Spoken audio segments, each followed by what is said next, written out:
desde já. Um abençoado culto a todos nós.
ou ainda de frustrações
porque as Escrituras Sagradas dizem: a pessoa que crer não ficará desiludida. Amém. Lembramos diante de Deus das pessoas que não veem mais razões para viver, daquelas que se sentem sós ou desanimadas. Clamamos pelas vítimas de toda sorte de violências, em especial pela erradicação da violência doméstica contra as mulheres, quando lembramos, em 7 de agosto, os 20 anos da Lei Maria da Penha.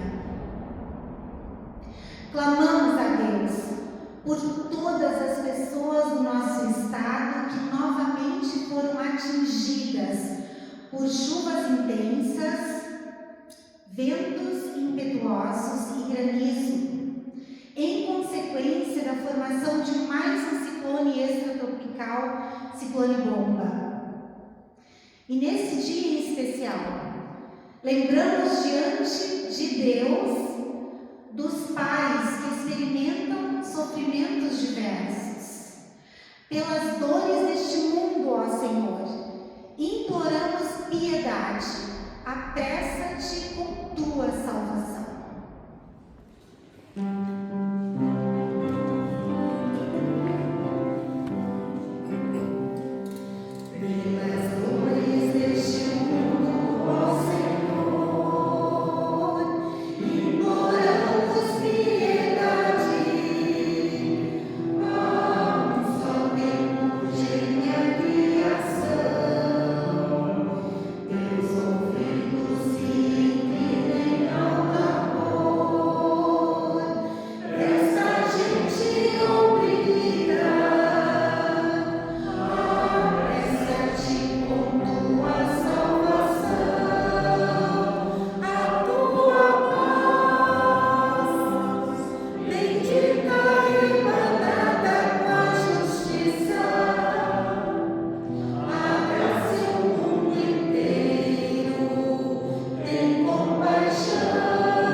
Bendizemos a Deus por todos os gestos de cuidado e de paz no cotidiano que resultam em bem-estar, em parcerias e iniciativas que fomentam a vida.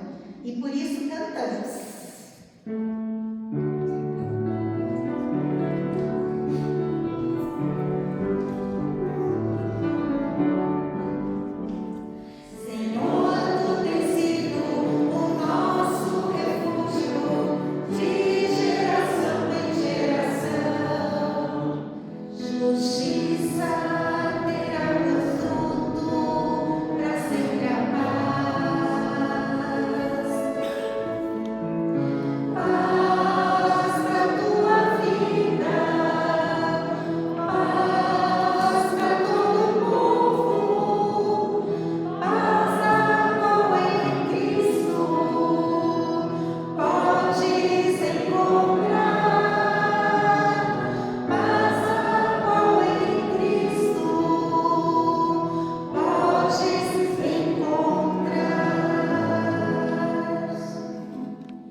Romanos, capítulo 10, versículos 5 a 15.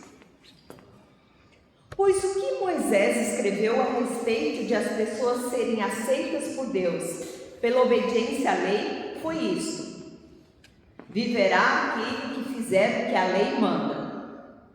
Porém, quanto a ser aceito por Deus por meio da fé, Moisés diz o seguinte: não fique pensando assim: quem vai subir até o céu?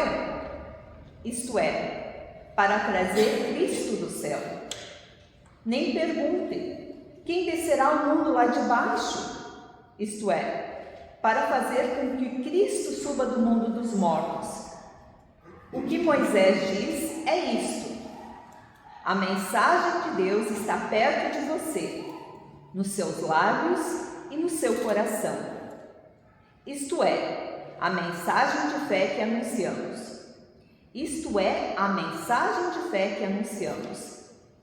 Se você disser com a sua boca, Jesus é o Senhor, e no seu coração crer que Deus ressuscitou Jesus Cristo, você será salvo. Porque nós cremos com o coração e somos aceitos por Deus. Falamos com a boca e assim somos salvos.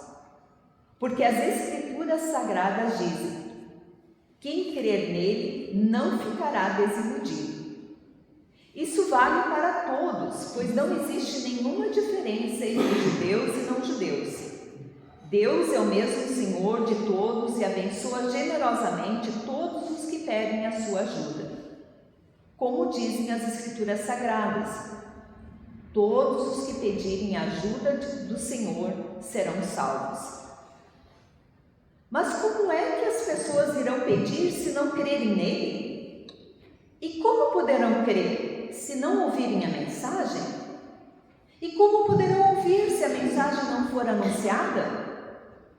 E como é que a mensagem será anunciada se não forem enviados mensageiros? As Escrituras Sagradas dizem: como é bonito ver os mensageiros trazendo boas notícias. Até aqui.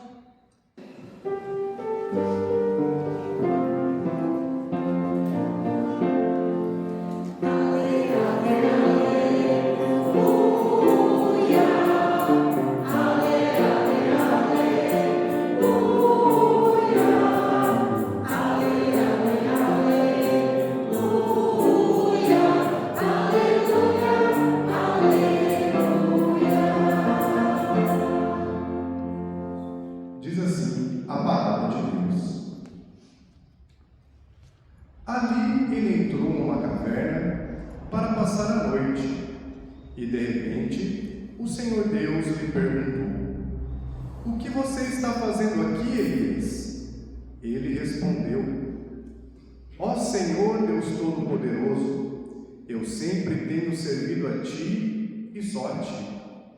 Mas o povo de Israel quebrou a sua aliança contigo, derrubou os teus altares e matou todos os teus profetas. Eu sou o único que sobrou, e eles estão querendo me matar. O Senhor disse: saia e vá ficar diante de mim no alto do monte. Então o Senhor passou por ali e mandou um vento muito forte, que rachou os morros e quebrou as rochas em pedaços. Mas o Senhor não estava no vento. Quando o vento parou de soprar, veio um terremoto, porém o Senhor não estava no terremoto. Depois do terremoto veio um fogo, mas o Senhor não estava no fogo. E depois do fogo veio um sussurro calmo e suave. Quando Elias ouviu o sussurro, cobriu o rosto com a capa. Então saiu, ficou na entrada da caverna, e uma voz lhe disse: o que você está fazendo aqui, Elias?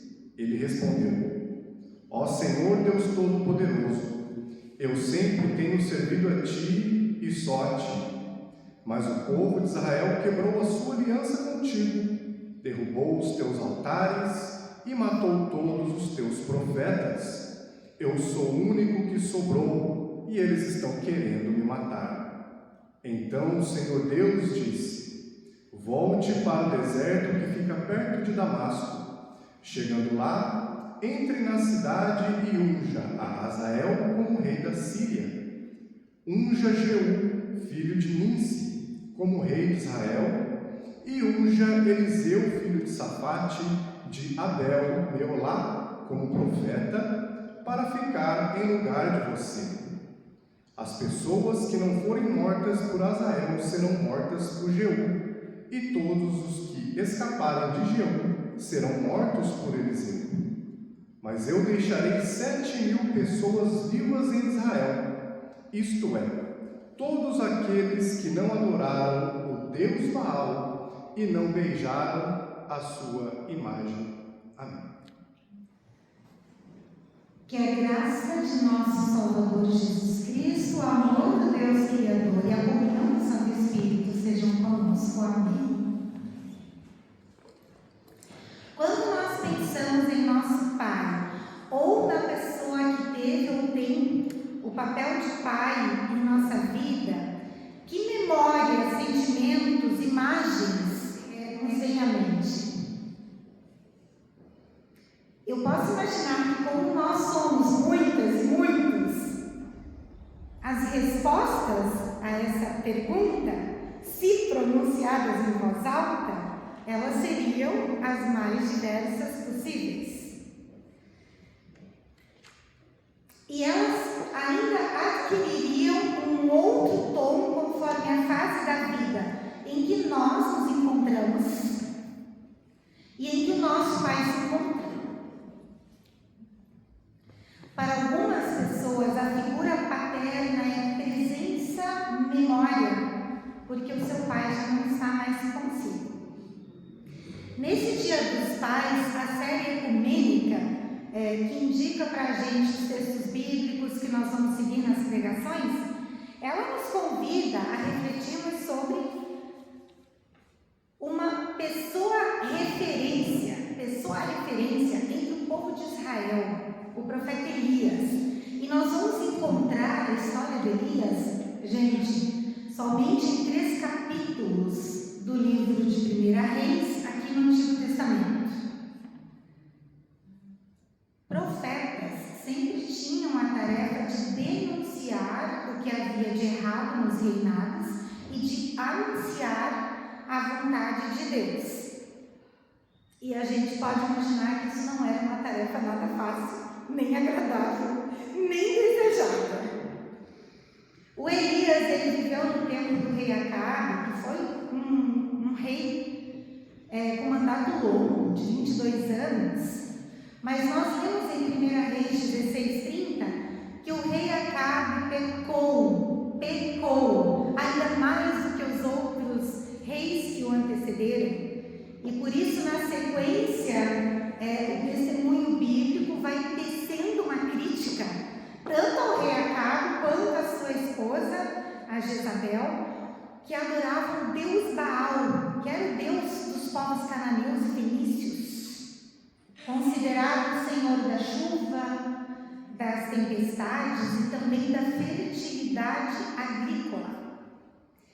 Algumas pessoas especialistas nas Sagradas Escrituras nos ajudam a perceber que o interesse do rei no Deus Baal, na verdade, estava muito mais ligado ao resultado econômico que boas safras poderiam proporcionar do que na adoração em si, entende? Então, cultuar esse Deus significava estimular a produção agrícola e lucrar sobre os impostos daquilo que o povo produzia. Bom, normalmente, quando na igreja nós falamos em Elias, nós nos lembramos dos seus grandes feitos.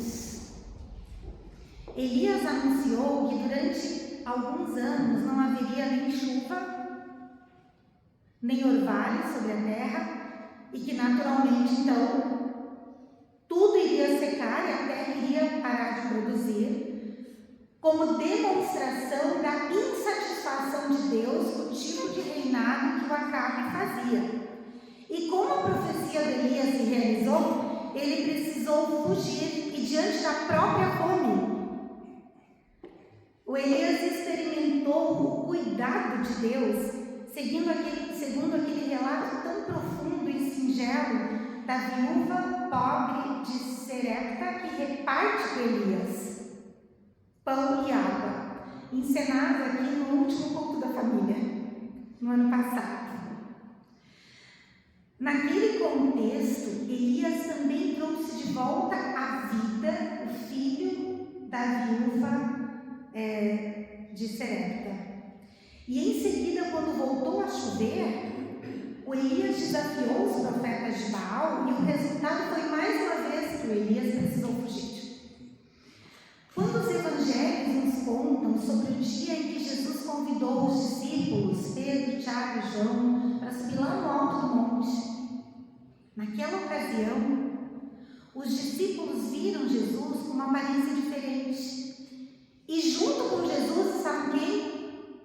Moisés e Elias. Vejam que esse personagem, Elias, é realmente uma referência dentro da história do povo de Israel. Diferente desse Elias, porém, no relato bíblico de hoje, nós nos vemos diante de um Elias que se encontra lá, mas bem lá no fundo do poço. Quando Elias precisou fugir após o confronto com os profetas do Deus Baal, ele sentou-se à sombra de uma árvore e aí ele desejou morrer. É isso que diz o testemunho bíblico. Nada mais fazia sentido para Elias. Um tanto do seu sentimento provavelmente tinha a ver com as ameaças de morte que ele sofreu, né? Um tanto talvez tivesse a ver com a desilusão diante do afastamento desse povo que ele conduzia, né, da vontade de Deus. Elias estava naquele momento em que o nosso sofrimento também parece tão intenso que a gente se sente só. E aí nada mais parece fazer sentido. E quanto mais nós olhamos só para o nosso sentimento, para o nosso próprio umbigo, maior é a depressão e o desespero. Deus cuidou de Elias. Deus cuidou de Elias. Não lhe faltaram água nem pão. E Deus o conduziu até o Monte Sinai, o Monte Sagrado para o povo de Israel, onde Moisés havia recebido os mandamentos. E lá, olhem bem, Deus oportunizou que o Elias falasse daquilo que ele estava sentindo. Gente, é claro que Deus sabia, mas a sua pedagogia foi animando o Elias a sair do fundo do poço à medida que ele elaborava em voz alta aquilo que ele estava sentindo. E Elias ainda assim pareceu não entender. Para o profeta estava tudo errado. Tudo indica que o Elias queria vingança. Fez tudo pelo povo, o povo abandonou a Deus, a sociedade estava em caos, ele anunciou, Acabe não se converteu. O Elias queria vingança, mas Deus o conduziu em outra direção. E já estando Elias no alto do Monte Sinai, Deus enviou um vento muito forte, um terremoto e fogo. E em nenhum destes fenômenos de força e de manifestação de poder, Elias sentiu a presença de Deus. Não. Mas então veio uma voz calma e suave. E ali estava Deus. E pela segunda vez, Deus oportunizou que Elias falasse das suas dores. E a narrativa conclui dizendo que Elias ainda recebeu a missão de ungir 2 novos reis e também de ungir Eliseu como seu sucessor. Esse testemunho bíblico nos provoca em diferentes direções. Talvez nos agrade muito mais o Elias determinado e destemido dos primeiros capítulos. Mas nós somos confrontadas e confrontados aqui com Elias frustrado, depressivo, vulnerável no final da narrativa. Elias não perde o seu valor quando ele já não apresenta o mesmo vigor que ele tinha antes. Deus o toma pela mão e o conduz. Deus o ajuda a passar o bastão para outro profeta, quando ele já não encontra mais forças para continuar a sua missão. Ele já fez a sua parte e está tudo bem, está tudo bem.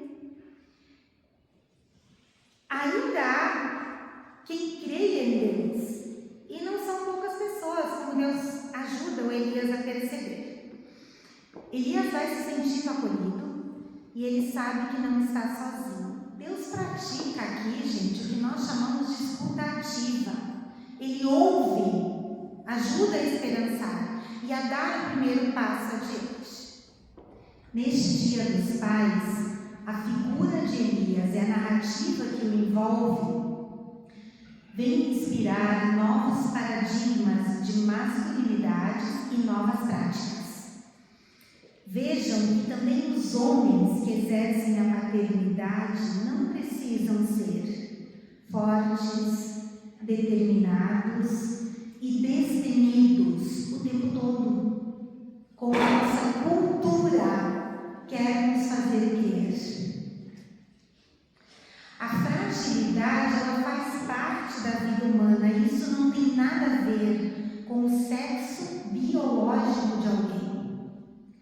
Elias, para sair do fundo do poço, precisou aceitar a mão de Deus. Quem crê não ficará desiludido, desiludida, diz o apóstolo Paulo no texto de Romanos que nós ouvimos há pouco. Aceitar ajuda não é sinal de fraqueza, é sinal de humanidade. Um homem não se torna menos homem quando em um ambiente de confiança ele também expõe as dificuldades que está enfrentando e aceita ajuda para seguir em frente. Um homem não se torna menos homem quando ele se mostra triste ou quando ele divide responsabilidades. E nesse processo de ouvir a voz calma de Deus, também hoje, nesse processo de auxiliar e de ser auxiliado, não pode haver julgamento, a semelhança do que Deus faz, porque Deus age com amor e com justiça, e o resultado disso é a paz. Permitir-se compartilhar dores, alegrias, responsabilidades, esperançar com outras pessoas, ao invés de isolar-se ou de se vitimizar, é um ato de coragem. Isso também vale para vocês, Valquíria, Flávia e Débora, que agora se veem sem a mãe, que as unia e querem sair de vida. Eu encerro pedindo que Deus nos ajude a cultivar novas referências, também masculinas, à luz desse testemunho bíblico. Amém.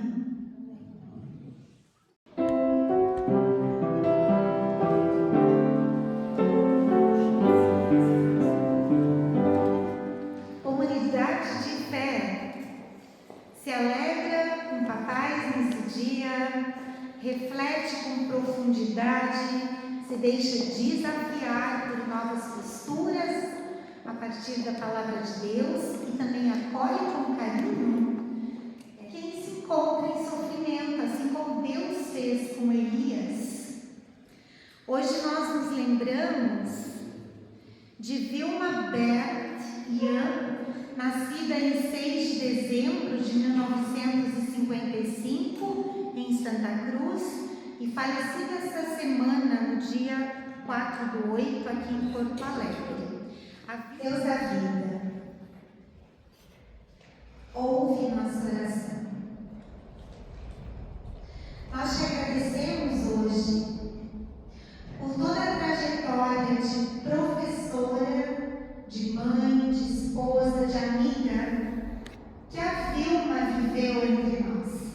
Por todas essas memórias tão caras que as filhas, demais familiares, pessoas amigas carregam consigo, de uma mulher forte, determinada, também sensível e frágil em vários momentos, mas que encontrou justamente na missão de ser mãe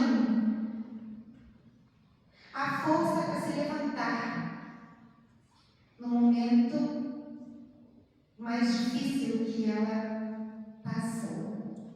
Nós te agradecemos, Deus, por todo o seu legado, pela união dessa família, pela vida que segue aí nos 4 netos, pela sua presença amorosa,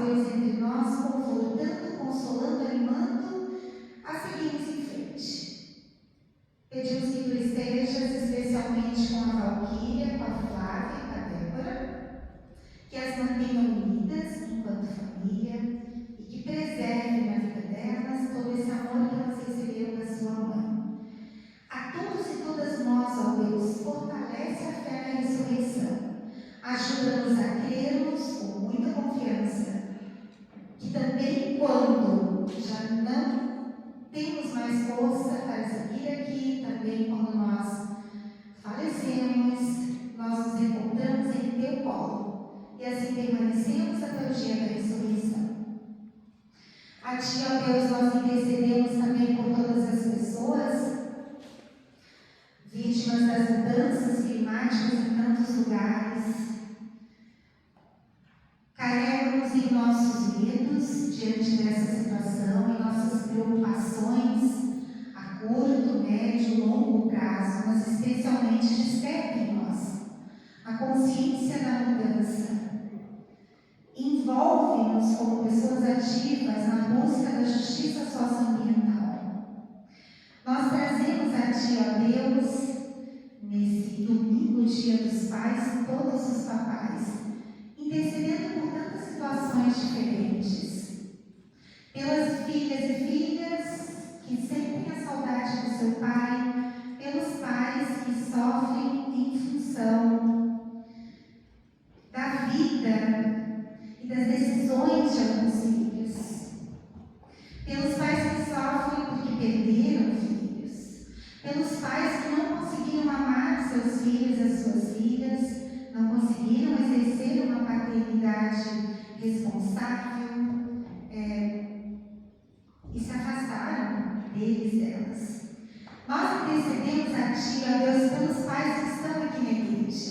Nós te agradecemos pela bênção de poder ser pai e de ver uma criança crescer e tornar-se pessoa adulta, acompanhá-la em seus desafios, em suas alegrias.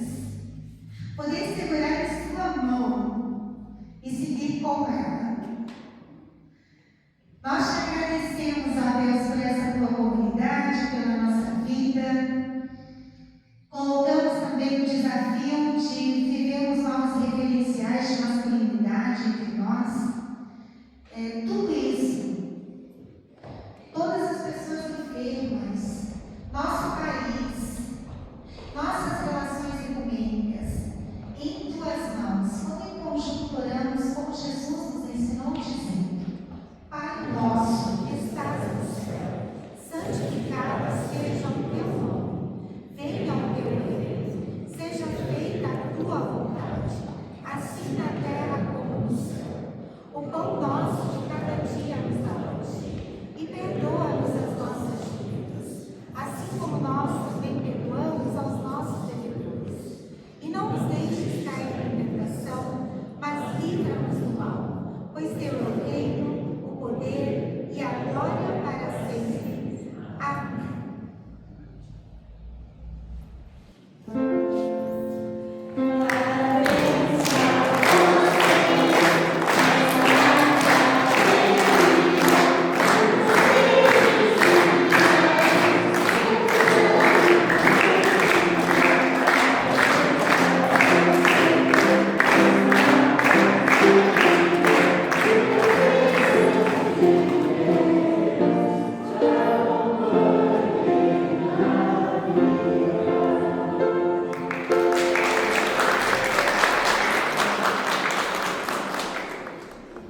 levante o seu rosto e nos dê a sua paz, em nome do Pai, do Filho, do Espírito Santo. Amém. Que Deus nos fale a cada dia com sua voz calma e suave. Amém. Vamos em paz e vamos a Deus com alegria e um abençoado dia dos Pais.